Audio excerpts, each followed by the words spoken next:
গল্পের শুরুতেই আমরা নায়িকা সুচাওকে দেখতে পাই, যার নাকি অনেক ছোট থাকতেই বাবা মা মারা গিয়েছে।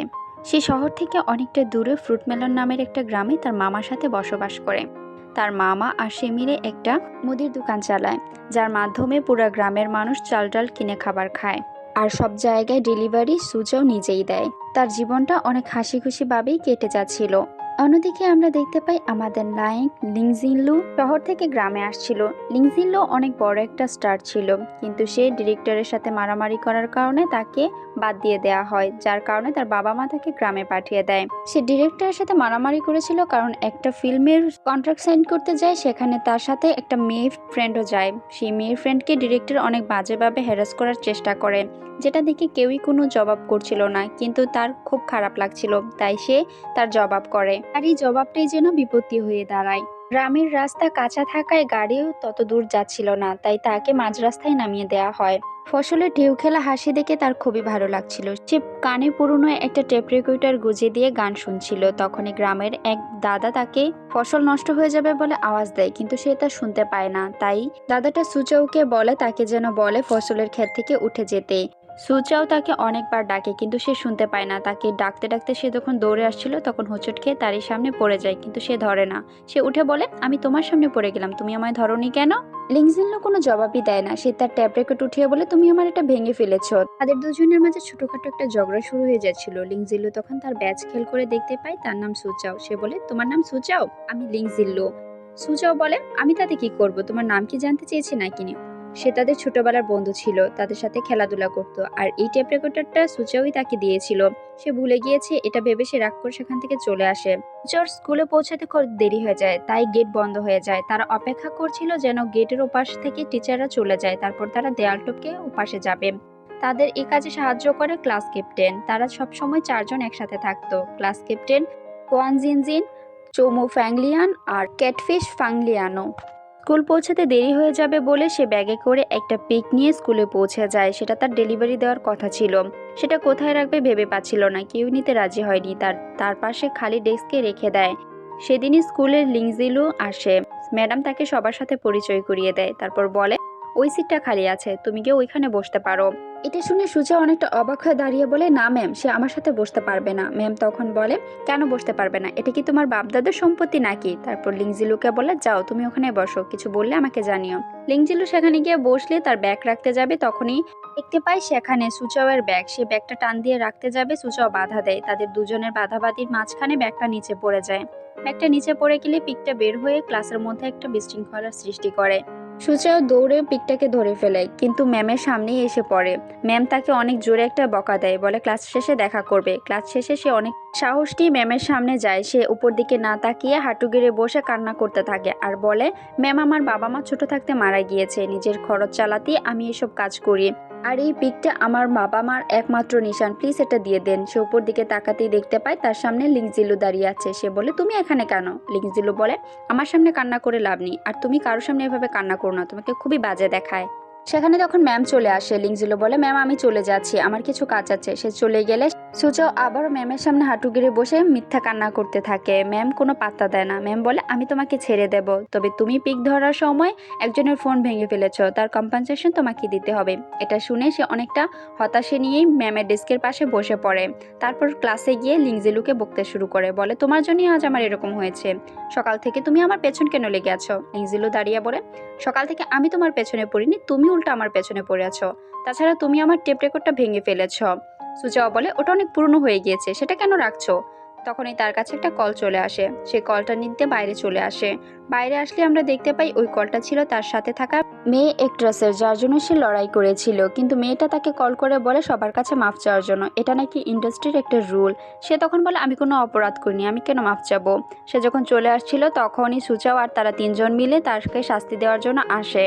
সুচাও ক্যাটফিশকে বলে ছবি তোলার জন্য, কারণ এটা সবাইকে সে দেখাবে। এটা বলেই তাকে আঘাত করতে যায়। তখনই সেখানে ম্যাম চলে আসে। ম্যাম এসে বলে, আমার সাথে চলো। তারপর তাদেরকে স্কুলে নিয়ে যায়। সেখানে নিয়ে কান ধরে তাদের উঠবোস করায়, সবার সামনে অনেক অপমান করে, বলে 100 উঠবোস করতে হবে, তা না হলে ছাড়বে না। তখনই সেখানে লিংজিলু এসে বলে, কেউ একজন বলেছে আমাকে না মারতে পারলে নিজের নাম বদলে ফেলবে। এটা বলেই তাদের ছবি তুলে সেখান থেকে চলে আসে, বলে ভালো করে উঠবোস করো। তার এই কাণ্ড দেখে সুজা অনেকটা রাগান্বিত হচ্ছিল। সে কিছু না বলে বাসায় ফিরে আসে। বাসায় ফিরে এসে কাউকে দেখতে পায় না, কিন্তু পানির শব্দ পেয়ে সে ভাবছিল বাসায় চোর এসেছে।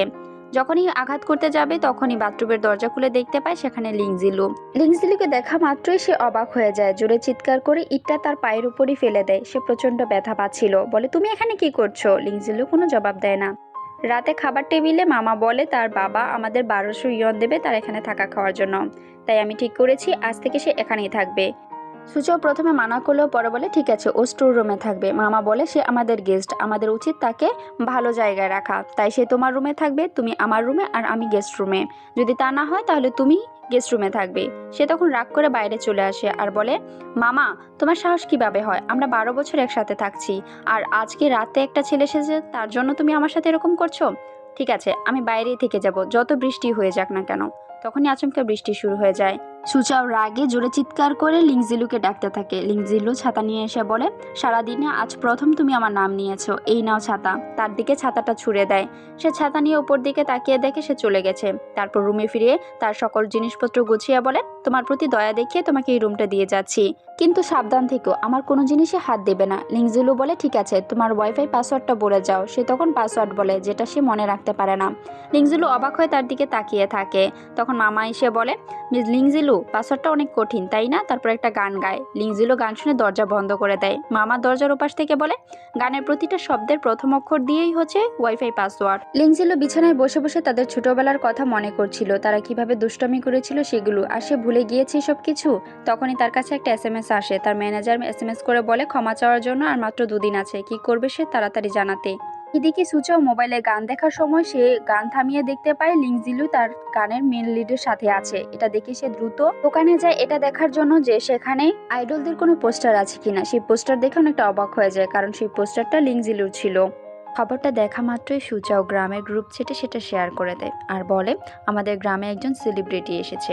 অন্যদিকে আমরা দেখতে পাই লিংজিলু রাতে ঘুম আসছিল না, কারণ সে বারবার একটা কথাই চিন্তা করছে আমি তো কোনো অপরাধ করিনি, তাহলে আমাকে কেন ক্ষমা চাওয়ার কথা বলা হচ্ছে। পরদিন সকালে অনেক শব্দের কারণে সুচাও আর লিংজিলুর ঘুম ভেঙে যায়। অন্যদিকে আমরা দেখতে পাই ক্লাস ক্যাপ্টেনের কাছে ফাংলিয়ান খাবার নিয়ে আসে, কারণ সে তাকে খুব পছন্দ করে, তাই তাকে পটানোর চেষ্টা করছে। আর এইদিকে সুচাও মুরগির খামার থেকে ডিম আনতে যাচ্ছিল, তখনই তার সাথে লিংজিলুর ধাক্কা লেগে ডিম দুটো ভেঙে যায়।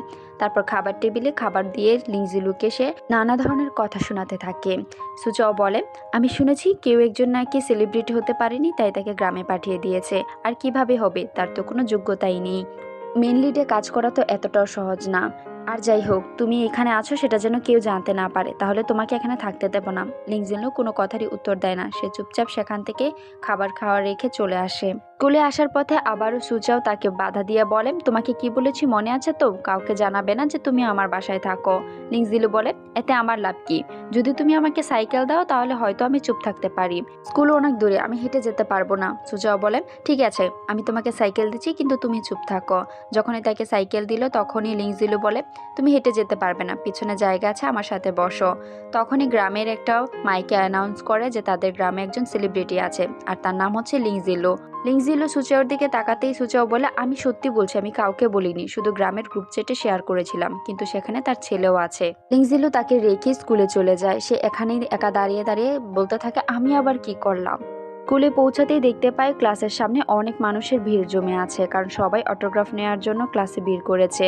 সুচাও ধাক্কাধাক্কি করে তখন ক্লাসরুমে ঢুকে গিয়ে আবার লিংজিলুকে অপমান করতে থাকে। লিংজিলু দাঁড়িয়ে বলে আমি ওর সাথেই থাকি, তোমাদের অটোগ্রাফের প্রয়োজন হলে তার কাছে যোগাযোগ করো, আর রাতে আমি তোমার সাইকেল নিয়ে সময় মতন বাসায় পৌঁছে যাব। তার এই কথা শুনে সবাই অনেকটা অবাক হয়ে যায়। সে চলে গেলে সবাই তাকে ঘিরে ধরে অটোগ্রাফ দেওয়ার জন্য। সুচাও রাগে চিৎকার করতে থাকে। এদিকে লিংজিলু একটু শান্তির জন্য স্কুলের স্টোর রুমে গিয়ে শুয়ে পড়ে। তখনই তার কাছে তার ম্যানেজারের কল আসে। ম্যানেজার বলে তুমি কি কিছু চিন্তা ভাবনা করেছো, কখন ক্ষমা চাইবে? লিংজিলু বলে আমাকে আরো 2 দিন সময় দাও, আমি চিন্তা ভাবনা করে তোমাকে জানাবো।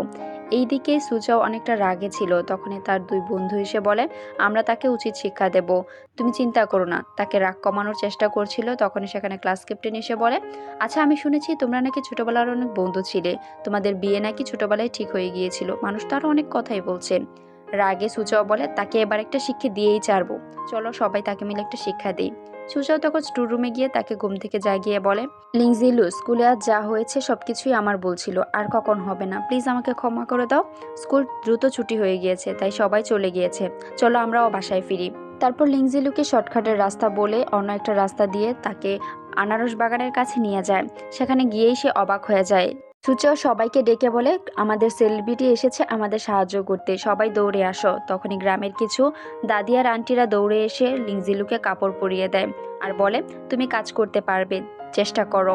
লিংজিলু তাদের মুখের হাসি দেখে আর না করতে পারে না, বলে ঠিক আছে আমি কাজ করব। প্রথম দিকে সে কাজ করতে গিয়ে প্রচণ্ড ব্যথা পাচ্ছিল, তারপর সে কিছুক্ষণ অবজার্ভ করার পর বুঝতে পারে কিভাবে কাজ করতে হয়। সে খুব দ্রুতই শিখে যাচ্ছিল। গ্রামের একজন দাদি তাকে খুব প্রশংসা করছিল, কিন্তু সুচাও তাকে বারবার ডিস্টার্ব করছিল, তাকে নানাভাবে ব্যথা দেওয়ার চেষ্টা করছিল। এক পর্যায়ে বিশ্রাম নেওয়ার জন্য যখন লিংজিলু গাছের ছায়ায় গিয়ে বসে, তখন দেখতে পায় ফ্যাংলিয়ানো একটা পিক নিয়ে বসে আছে, যে পিকটা সে ক্লাসে নিয়ে গিয়েছিল। তখন বলে, এটা এখানে কেন, আমি কি এটাকে নিতে পারি? তারপর সে কোলে নিয়ে আদর করছিল। তখনই সেখানে সুচাও চলে এসে বলে, লিংজিলু, তুমি যত দ্রুত কাজ শেষ করবে তত দ্রুত আমরা এটাকে খেতে পারবো। লিংজিলু বলে, এটাকে কেন খাবে? সুচান বলে, এটা অনেক মজার হয়। লিংজিলু মনে মনে সিদ্ধান্ত নেয় একে খাবে না, সে ছেড়ে দেবে। তাই সে সেখান থেকে চলে যায়। তারা কাজ শেষ করে যখন আসে তখন তারা দেখতে পায় পিকের খাঁচায় সেই পিকটা নেই। তখন তারা বুঝতে পারে এটা লিংজিলুর কাজ। এইদিকে ফ্যাংলিয়ানো দৌড়ে এসে তাদেরকে দেখায় যে ইন্টারনেটে ছড়িয়ে পড়েছে লিংজিলু ডিরেক্টরকে মারার কারণে তাদেরকে ব্যান করে দিয়েছে। লিংজিলু অনেকটা দূরে গিয়ে পিকটাকে ছেড়ে দিয়ে বাসায় অনেক রাত করে ফেরার পর সুচাও তাকে বলে, তুমি এত রাতে কোথায় গিয়েছিলে, আর পিকটাকে সাথে নিয়ে গেছিল সেটা কোথায়, সবাই অপেক্ষা করছে। লিংজিলু বলে, আমি তার টাকা দিয়ে দেব। সুচাও বলে, তোমার এইরকম ব্যবহারের কারণেই তোমাকে শহর থেকে পাঠিয়ে দিয়েছে, তুমি ডিরেক্টরকে আঘাত করেছো কিন্তু কোনো ক্ষমা চাওনি, এটা ঠিক না। লিংজিলু তখন রেগে গিয়া বলে, আমি অপরাধ করিনি, তাহলে ক্ষমা কেন চাইবো? তুমি কি জানো সেদিন কি হয়েছিল? সে একটা মেয়েকে জোর করে শরীরে হাত দিয়েছিল, যেটা আমার ভালো লাগেনি। বলো, আমি তাকে মারতাম না তাহলে কি করতাম? সুচাও তার এই কথা শুনে কিছুক্ষণ চুপ হয়ে যায়। তারপর বলে, তুমি একদম ঠিক করেছো, আমি হলে তো তাকে জুতা দিয়ে মারতাম। লিংজিলু, তোমার পাশে কেউ না থাকলে আমি আছি। লিংজিলু বলে, আমাকে ম্যানেজার দুদিনের সময় দিয়েছে ক্ষমা চাওয়ার জন্য, আমি কি করব বুঝতে পারিনি। সুচাও বলে, বুঝতে না পারার কি আছে, তুমি এখনই কল করে বলো আমি যা করেছি ঠিকই করেছি, ক্ষমা চাইবো না। তখনই সে কল করতে যাবে, তার কাছ থেকে ফোন নিয়ে সে নিজেই কল দিয়ে বলে, নাও কথা বলো। তারপর সে ম্যানেজারের কাছে বলে, আমি সত্যি কোনো অপরাধ করিনি, আর আমাকে এতদিন দেখার জন্য তোমাকে ধন্যবাদ, আমি তার কাছে ক্ষমা চাইবো না। সুজাও বলে, তুমি একদম ঠিক করেছো। লিংজিলুর মনটা অনেকটা হালকা লাগছিল, সে অনেক দিন পর তার মন খুলে হাসতে পারছিল। আর ঠিক তখনই একজন কল করে সুচাওকে বলে পিকটা ফিরে এসেছে, তারা খাবার জন্য অপেক্ষা করছে। এই কথা শুনে যেন আবার লিংজিলুর মনটা খারাপ হয়ে যায়। পরের সিনই দেখানো হয় গভীর রাতে ঘুম থেকে উঠে সুচাও হাঁটতে হাঁটতে তার নিজের রুমে চলে যায়, যেখানে এখন লিংজিলু থাকছে। লিংজিলু এটা দেখে অবাক হয়ে যায় আর মনে মনে বলতে থাকে, আরে সে এখানে কি করছে, সে কি ঘুমের মধ্যে হাঁটে নাকি? তাকে না জাগিয়ে সেখানেই ঘুমাতে দেয়। তারপর সে সেখান থেকে চলে আসে।